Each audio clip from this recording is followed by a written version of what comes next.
Hello and welcome to Minority Arts Appreciation Society podcast, where we're ticking all the boxes. And this week, we're going back to minimal synth land because we enjoyed Throbbing Gristle so much. I mean, and also we did enjoy Throbbing Gristle a weird amount. I'm the person I need coherent theming for mashup artworks.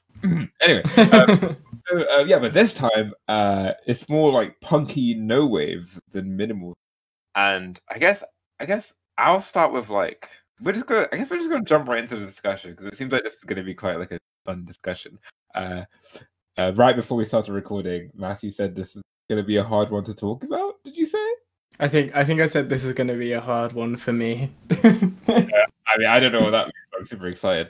This album was my introduction to no wave. So I remember like the first time I heard this album, I was thinking on the bus to sixth form or something.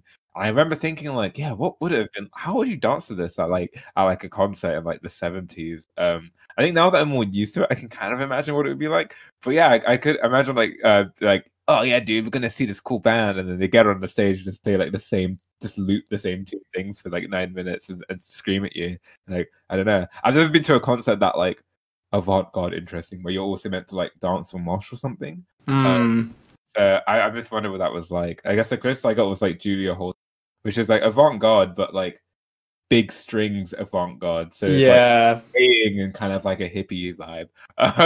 You can get into like a trance of it a bit more easily. So so that's my history of Suicide. Matty, what's your history? I already know that you have encountered this band at least once before, but I'm curious to hear your side was. Huh? Wait. What do you know? No, what do you know? More than you could ever know, man. So, you like the film 20th Century Women, right? Yeah, I really like. I think that's a really good film. Yeah. The song "Cherie" plays in that film in one of the scenes. That's fucked up. Really? Oh my god, I did not notice. Yeah, I was very excited when I saw that, watching that. Yeah. But yeah, no. So other than that, was Suicide? Non-existent. I'll be honest. I'm not gonna pussyfoot. It don't exist. You ever seen the album artwork before? Because I feel like the artwork is quite iconic. I think I definitely have. Yeah. As soon as Scarlett made the artwork, I was like, I've seen this before. Sure, yeah. That was like my experience. This is one of those albums where I kept seeing I'm on like lots of like shit posting pages and which sounds like I'm admitting I have a problem or something. It sounds like shameful. Sorry. and I was on like Reddit music a lot when I was a teen. Well, anyway, so this is one of those albums where I saw the album cover so much circulating around because people always put it on their list of albums they like and things not their mood boards, if you will. And I had this like you kind of when you see the album cover so much you kind of create an idea of what you think the album would be like.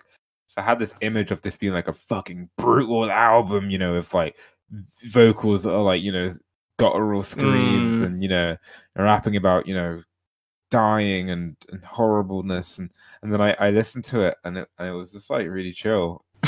Like Ghost Rider was playing. It was, I was like, hey, this is a good time. Lo-fi suicide beats to study to. Yeah, it was. So I was like quite perplexed, and of course the stuff like Frankie Teardrop later on. Like I was just like, this is not what I expected. But I guess I thought Frankie Teardrop was going to be the whole album. I thought that whole album was going to have that vibe. So songs like Johnny Girl, Cherie, really surprised me. Anyway, I'm curious as to what you thought about the album. Why is this going to be a difficult album for you to talk about? I know there's one track that I know will be very controversial, and I really want to hear your opinion on it. But I know that you know what I'm talking about. So, but let's just leave that for a sec. Wait till my least favorite track. That's all I'm gonna say. Let's just leave that for a sec. How did you feel about the album overall? The reason I think it's gonna be hard to me is because I got fucking nothing out of this. I got nothing. It was like trying to get blood from a stone. I I think I get it. And like when I was listening to it, I was like, I feel like I'm gonna have to defend my lack of enjoyment for this against my enjoyment of Throbbing Gristle. But I think for me, I just cannot do thing that sound muted and low-key thing that sounds the same for like the whole album vaguely, and then it just ends. I cannot do it. It doesn't feel like an experience. I need like sonic diversity if I'm gonna like just I think in anything, and it's got to, or if I'm not gonna have something very diverse and something more consistent and focused, then it's got to be like bold. And there are bold moments for sure. I don't mean that, but oh my god, I really struggled. Yeah, well, it's interesting because Suicide are perhaps the most important synth, like in terms of like canonical music of like popularity and influence, they're perhaps the most important synth punk band. Yeah. So this is like Dark Side of the Moon for synth punk. Like this is very my god, renowned and beloved. So it's really interesting that you got nothing out of it. I think what enemies will I make today? Yeah, I personally enjoyed this a lot more upon revisiting and like having had this album in my life for a couple of years. Not that I listen to it all the time or anything, but just kind of having gotten used to it. Like Ghost Rider is just a really fun punk song for me now. And I think the punkness of this album is both what makes it incredible to me. Like I really enjoyed this album, but also kind of what makes it conceptually bereft at points or underdeveloped. So for example, so I feel like this album it's got this very youthful New York punky 70s energy of just like hating everything and being like cooler than everything and like kind of lashing out against everything. Like there's this really great metaphor in this album about America is killing its youth, and the band said that Suicide, the name, yes, they took it from a Ghost Rider comic titled Satan's Suicide. Oh yeah. But also it was meant to refer to kind of America itself being basically suicidal. And, you know, Vietnam, the 70s, America wasn't looking too good. I do find that a really thematically engaging concept. Yeah. The idea of like lost, I think there's something about lost generation identities that do really appeal to me, and I think it definitely does approach it fairly interestingly. It's just because it's so disillusioned in how little it cares. Yeah, and that runs through to like Rocket USA, you know, which is the image of America killing itself in a Chevy, which is a very like punky American image, very Dead Kennedys.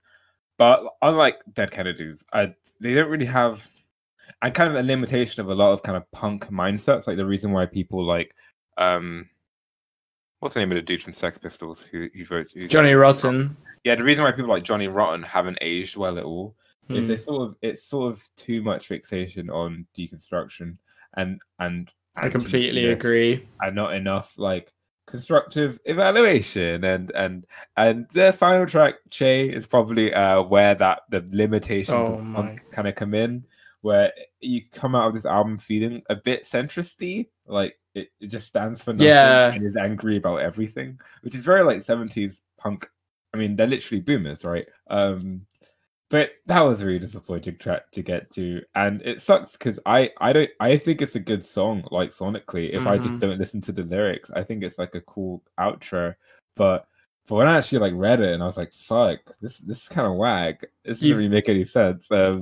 You brought it up. Can I go off now? Yeah, you can go off now. Wow, what a hot take. You're a Yank who doesn't like the Cuban Revolution. That's so cool. Dude, you're so fucking cool that you like don't like the emancipation of the working class. Like, I know, like this guy died and now and now all these girls who are at protests like him and they wear him on their t-shirts. I hate people like it's nothing. it's so nothing. I just when you said the energy of this can be just too anti everything, this is the peak of that, because there is no substance here. It's literally just Shay died and now everyone likes him, and they bring up literally no basis for why they dislike Shay. And it's just this vague amorphous blob of rebellion that means nothing. And like, I think, well, there's a lot of associations between like punk and anarchism, and like, as a bit more of an authoritarian communist gal, I have real problems with anarchism. And I think it's in moments like this where they're just really fucking, what's the word I'm looking for? Contrarian. When they're incredibly contrarian just because thing looks slightly intense. Like, Shay was an intense, like, warrior and person who took power through violence. But, God, what the fuck are you doing? Like, it was just, at the end of the day, it was like, you're literally making an album about America being a ticking time bomb of death, essentially, and you have this incredible movement to overthrow that, and then you're like, this is where we should end the album, on broadening and broadcasting American propaganda. Okay, Yeah. rant is over. Yeah, well, two things, I guess, before we move on to some other stuff, is it's interesting that the red star from Che Guevara is on the album cover, above Suicide. So again, there is this sense of like ironic shitposting vibes. Like, I don't really know what their political stance is. Yeah. It is kind of very reactionary, and yeah, it's annoying because I really like the creepy, like, let's all pray, hooray, hooray part of the song. If it was literally not about Che Guevara, I would really fuck with this song and like think it's really cool. I really like the hooray, hooray parts. But yeah, I think my problem with this is I'm not as invested in the kind of the history of Che Guevara as you are. I just don't know as much about it. I'm not as learned in that area, and like politically, I'm not as confident with where I stand. I know I'm like far left economically, but in terms of like how much power government should have, I don't know exactly where I stand on that. Other than government being socialist and doing socialist things. However, just as kind of reading this track as a critique of Che Guevara, like you said, it's not very substantial. The Genius page for the song like tries to justify it. It brings up kind of forced labor camps and ordering the deaths of Cuban civilians and possibly racist statements Che may have made about the African diaspora. But criticisms like that tend to feel quite cherry picky when you look at kind of like communist states. And it's like you can do the exact same thing with America, right? Like, and at some point that just starts being productive criticism. At some point you have to start imagining futures and constructive politics and like, okay, well, what are we actually going to do to mitigate this, right? But then also none of that is actually in the track. It's just vague, angsty lyrics about when he died, the whole world lied. They said he was a saint, but I know he ain't. It's very like very 90s to me. Very like general disillusionment, kind of Gen X. It's odd, and I'm very surprised that when this album was being circulated so much, it was so popular, that aspect of it was never really criticized or discussed. Like, I don't know. It makes me wonder, like, do people? It just, I don't know. So out of touch. The discussion never went further, or didn't seem to go much further than that. But I guess anyway, back to the rest of the album, everything that came before. Mm-hmm.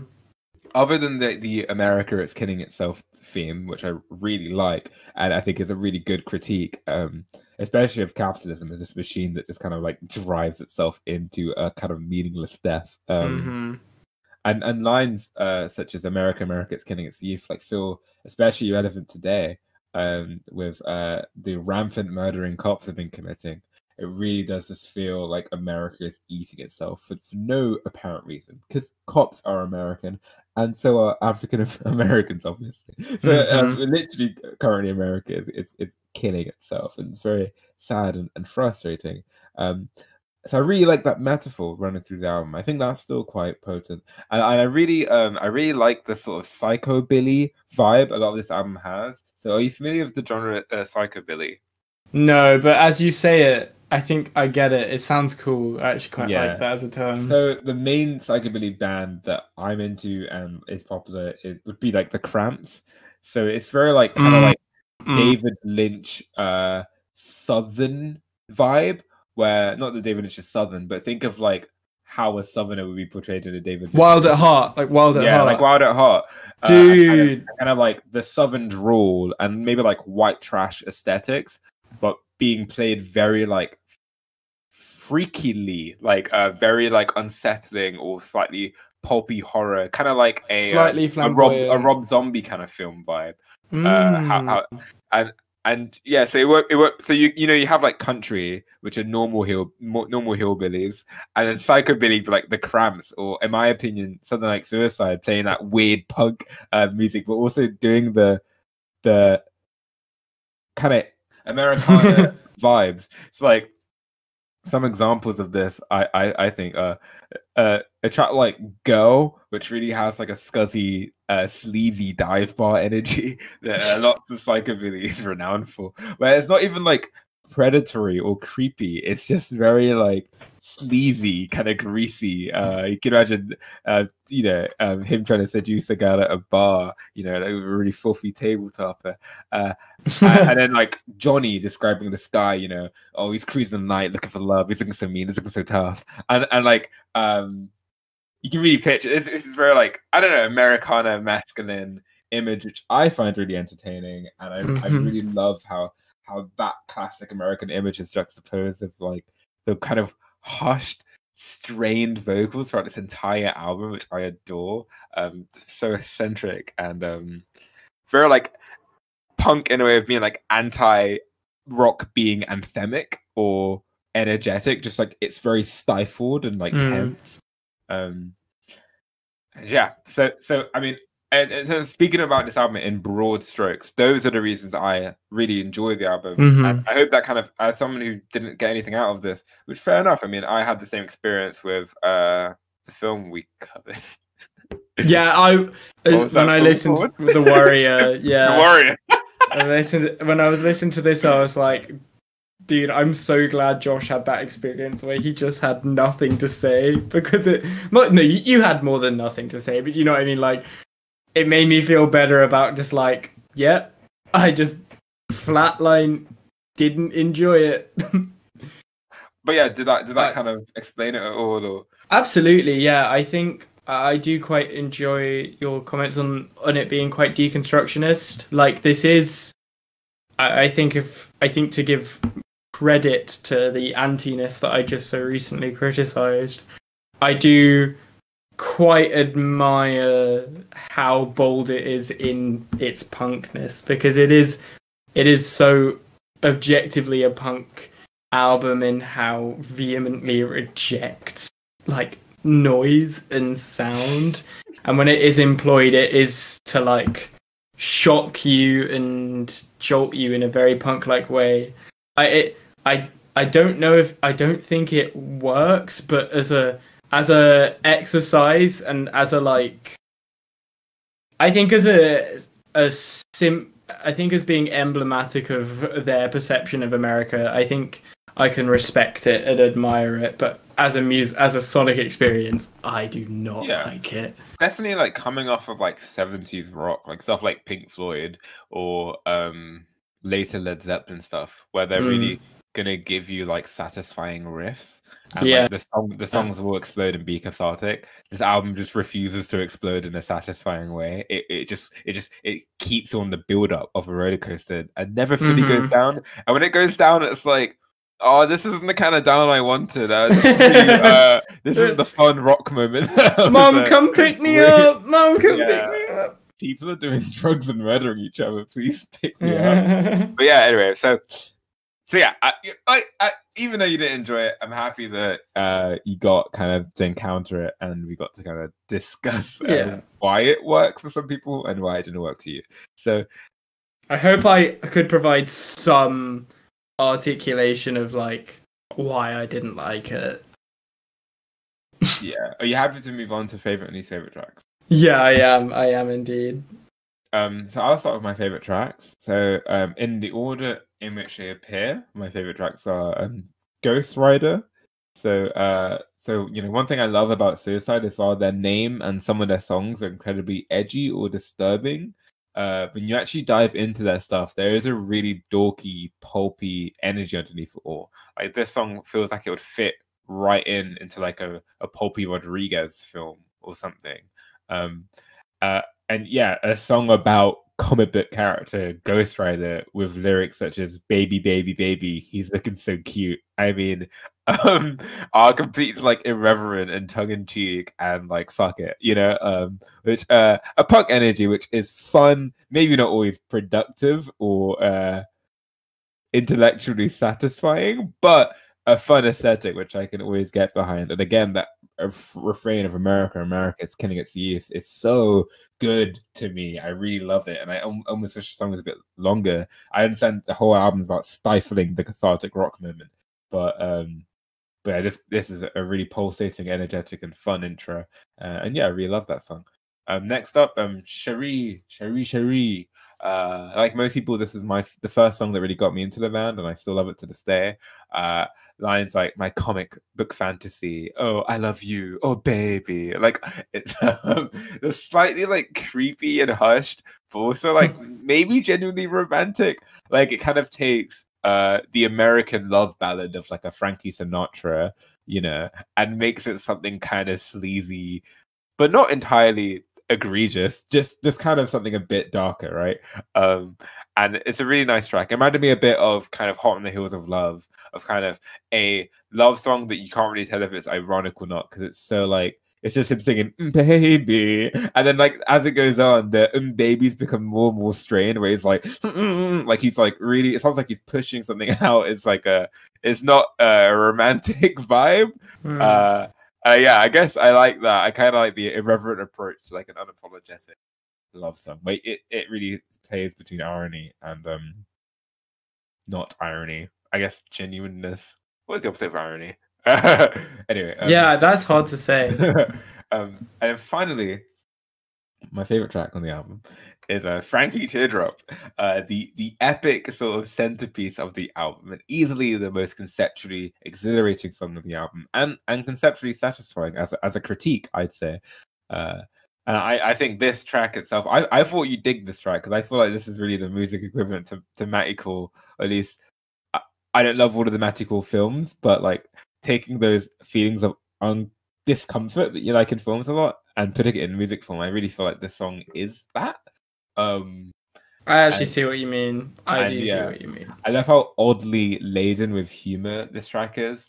Like, so it follows a protagonist who, quote unquote, can't make enough money, can't buy enough food, and is gonna get evicted. So it's kind of a very typical, all too common depiction of kind of, working class like white trash, right? And I really love the humor behind this track, kind of similar to the From a Gristle thing, of like it describes Frankie like killing his wife, and it's like, let's hear it for Frankie, and it's like, oh, it's so like dissonant and severe and sardonic, and I found this a really tonally like engrossing track. I really love the repetitive like drony loop that goes on. Hearing you say it now was quite funny. Because it's a very like, yeah, it's like, how does America paint this like horrific story that happens over and over again and make it sound like, yeah, this is what America's supposed to be, pull yourself up by your bootstraps, like, well done. So yeah, but again, the repetitive drony loop of this track is so tense to me, and this is where like the hush, pained, strained vocals are at their best and like heighten the absurdity and horror of the track. I adore the screams that come in during this track, and Frankie kills his wife, and he just screams, and then Frankie points the gun to his own head, and it's like there's this ear-piercing scream. I won't replicate it on the mic because I don't want listeners to click off the video, but it is horrible. And he's described that Frankie's dead, and then Frankie's in hell, and you get this kind of like eerie nursery-esque chime that I never noticed before as swirling sounds occur, which I guess is symbolizing the descent to hell. And then it closes with the chilling line, we're all Frankies, we're all lying in hell. And Jesus, what an indictment. If it wasn't followed by Che, if that was the end of the album, fucking hell, man. I think that would be amazing. And I think that's such a great, like, kind of in this system that lets people end up like this. We all have blood in our hands. We are all Frankies. You know, we're all lying in hell. That's a really beautiful message. And it really captures on a very personal level the suicidal presentation of America as this thing that's endlessly destructive and perpetuates suffering. And I wish I closed the album instead of Che because I really loved it. Anyway, my least favorite track is Johnny. Just because even though Che is conceptually bereft, I still think it's a really well structured song sonically. I really enjoy it sonically. Whereas Johnny just feels like a less interesting version of Ghost Rider. And I don't think it's as distinctive or as evocative as the best stuff on this album. Again, I like the Americana vibe of this. And look so mean, look so tough. I imagine like the Nicolas Cage character from Wild at Heart, playing this character. But other than that, I don't think this really adds a great deal to the album. So yeah, overall, I'd give this a decent recommend. I think it's a great introduction to kind of synth punk. I think moments like Frankie Teardrop are really irreplaceable. Like I don't think you can get that kind of thing in many places. I think it's incredibly unique and moving and hard hitting. And yeah, it's a shame that Che's on this album, and but other than that, if you can just carve that bit out, just stop the album when Frankie Teardrop ends, or listen to Che, but just don't listen to the lyrics. Pretend it's about something completely different. Anyway, but yeah, decent recommend. I really enjoyed this album. How about you, Matthew? Okay, I'm gonna start off with my least favorite track. That is Che. I've gone on for this. I've gone off on this for quite a while already, so I won't carry on for much longer at all. But I think what I will ultimately say is just it. You kind of brought this up. It's such an odd way to end this album after making such a bold thematic statement with Frankie Teardrop. Like that is inarguably like bold. To just kind of have a throwaway diss track on a random Cuban revolution, or not Cuban, Argentinian revolutionary is like, even if like politically I agreed with them, I would still feel like unsatisfied. Like it's not an ending. Frankie Teardrop would have been an ending. But I don't want to go on. I don't know if this is allowed. You have to pick 3 favorite tracks. And you have to say why they're your favorite tracks. That is the game. Okay. I think I could say Ghost Rider as... This is mean, Josh. This is really mean. Ghost Rider, I can see where Josh is coming from, and it is fun, and I do like that the band is just kind of ultimately just kind of a goof, and they're just kind of having fun, but also at the same time being quite artsy and cool. My critiques are losing themselves a bit. Cherie's quite nice, actually. When you did say that it was from 20th Century Women, I had it on for a second, and I was like, this is okay, but I think it just gets lost in the minutiae of the album because, like, man, it just all sounds the fucking same to me. I'm not gonna lie. Until he starts screaming in Frankie Teardrop, I get so lost. Interesting, because Cherie sounds like a notably more pop moment on the album to me. No, it definitely, like, it stands out a bit more, but when I listen to this, it does just get lost to me. And I don't just want to say the same stuff as you, but you did just make good points about those songs, and now that you've said it, they're fresh in my mind as like positive aspects of those songs. But fuck it. Rocket USA, I quite like.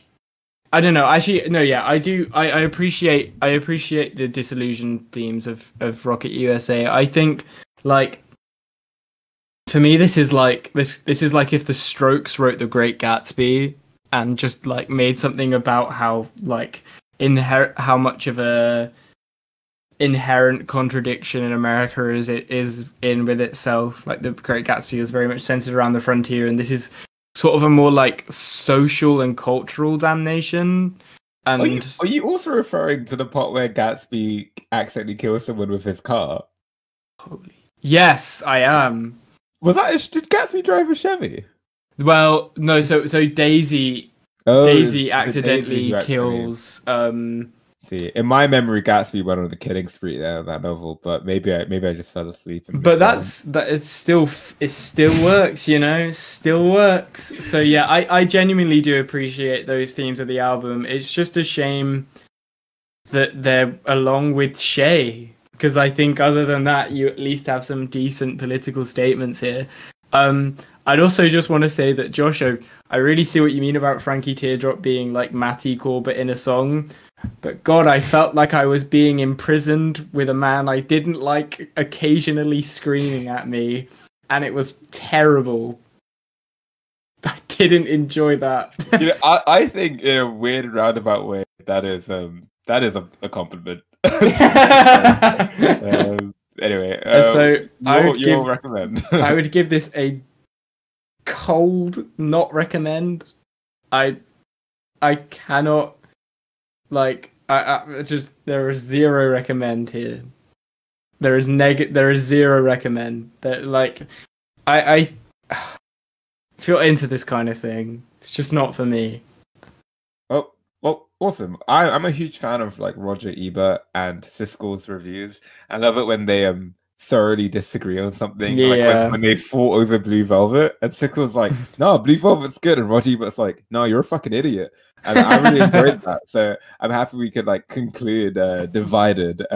We haven't disagreed properly for a while.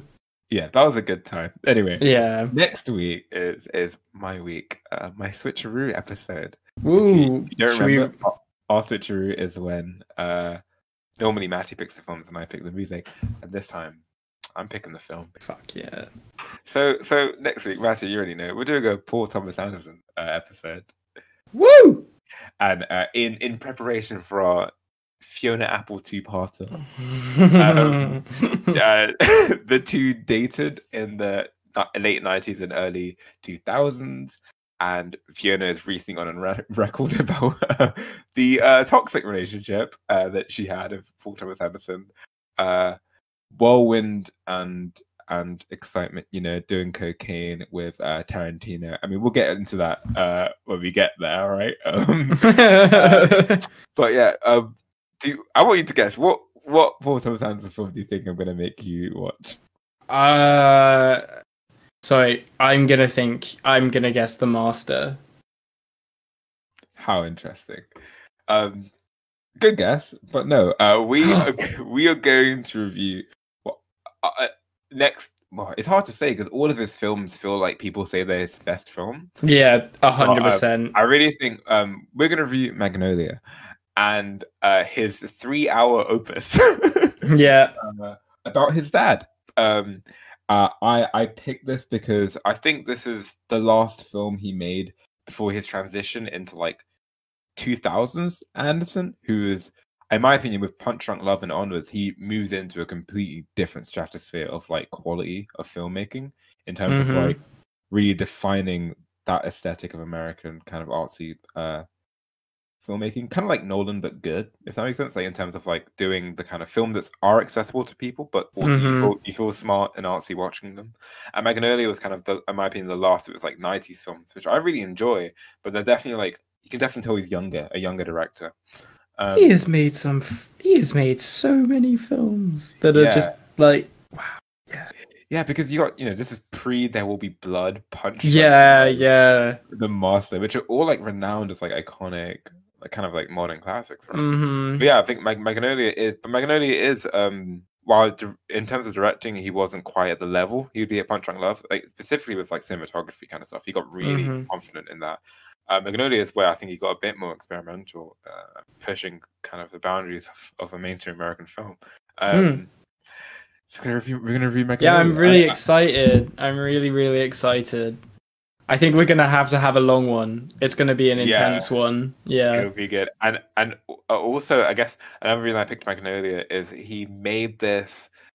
This is the first film that he put out after he began dating Fiona Apple. So I wanted to kind of capture Paul Thomas Anderson in Fiona Apple time. Yeah. 2 things to say about that. There is an online video of Fiona Apple playing the film Magnolia, as in she is the physical embodiment of the film Magnolia. And in my opinion, he looks very coked out. Paul Thomas Anderson shouting at Fiona Apple as Magnolia, shouting his criticism of the film. We will talk about that in the preamble next week, because it is one of the most complicated internet videos I've ever seen, and I do not know how to feel about it. When was it made? Like, it's in like the Magnolia DVD, I think, in one of the bonus features. I don't know if it's in my DVD, but I'm pretty sure like it was released as some sort of like, I don't know, bonus feature content. That is so strange. Late 90s. And also another thing that's funny to note. Maybe I might cut this out and talk about it next time. But so even though Magnolia isn't really about his relationship with Fiona, of course, it's about his father who died of cancer. However, his next film, Punch Drunk Love, is like the happiest Paul Thomas Anderson film there is, and it's literally it's a very unironic film about love. And when he talks about it, he's like, I wanted to make a love story, and he's like, you can tell he's like really happy, and it's really weird because Fiona's album that she made while she was with him, When the Pawn Thinks Like a King. I think that's what it's called. It's got a very long title. We'll get there. but let's say When the Pawn for now. Is one of the saddest albums I've ever listened to. Wow. And it's that is straight relationships. And yeah, it really do be like that. Like, you never know what the other person in the relationship is like really going through. That's hilarious. So yeah, it's amazing that he made like the happiest thing ever when she was making her most depressing content. But yeah, so yeah, I'm really excited for this kind of stint of episodes, and so thank you for joining me today, Matty, for this suicide review. Oh, you're so welcome. I'm glad I could hear your thoughts, honestly. Yeah, and be sure to tune in next week, everyone. Watch Magnolia with us. No, it's a long film, but hey, it's you might like it. I'd love to join in discussion, and feel free to let us know what you think. Should we do a call to action kind of thing? If you're watching on YouTube, be sure to subscribe. And if you don't like listening to podcasts on YouTube, we have download links below, and be sure to just subscribe to those kind of services to stay updated. And you can follow us on Twitter at Minority Arts Podcast. On Instagram it's Minority Arts Podcast. Twitter it's at Arts Minority. Okay, so on Twitter it's at Arts Minority. Instagram is Minority Arts Podcast. But again, those links are below. Follow us for updates on new episodes. So next week we're going to talk about Magnolia, which I'm super excited about. And sick! Yeah, I'm so excited. I'm actually so excited. Awesome. Thanks so much for listening. Goodbye. Frankie's dead.